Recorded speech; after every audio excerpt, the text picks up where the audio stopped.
இன்னைக்கு யாராவது என்னெல்லாம் ஆண்டவருக்கு பிடிக்கவே பிடிக்காதுன்னு யாராவது இருக்கிறீங்களா? அப்படிப்பட்ட ஒரு எண்ணத்தை கொண்டு வந்தது என்ன தெரியும்? உங்களுக்குள்ள இருக்கிற பாவம்.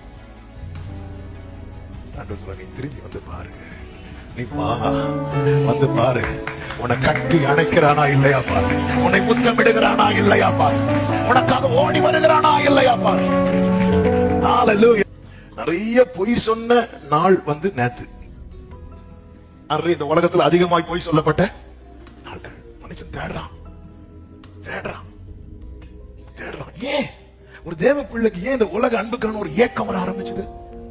நீ தேவ அன்பை சென்ஸ் பண்ண முடியாம போனதுனால. இயேசு சொல்லுகிற, நீங்க எல்லாரும் என்ன விட்டு போயிருவீங்க, ஆனால் நான் தனித்திறேன், பிதா என்னோடு கூட இருக்கிறார். இது அவர் சென்ஸ் பண்ணலன்னு வைங்களேன், அவர் என்ன பண்ணிருப்பாரு தெரியுமா? ஆமே, அந்த அப்படி அதை வேட நான் சொல்ல தயங்குறேன்.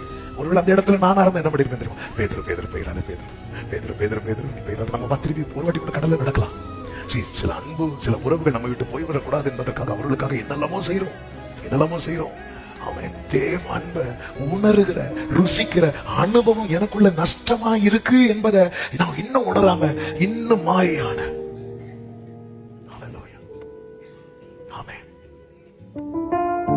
மாயையான மனித அன்பை உணராமல் பின்னே சென்றே. ஆரம்பத்துல மாயையான மனித அன்பை உணராமல் பின்னே சென்றேன். இன்னைக்கு அந்த சென்ஸே நஷ்டமாயிட்டு.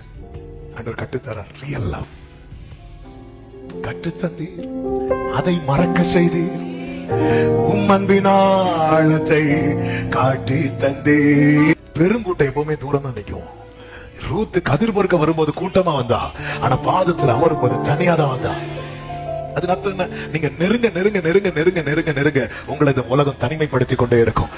உலகம் உங்களை தனிமைப்படுத்துது, ஒதுக்குதுன்னா புரிஞ்சுக்கோங்க, நான் நெருங்கிட்டேன். நெருங்க தேவை பரிசுத்தம். ஆனா நெருங்க தான்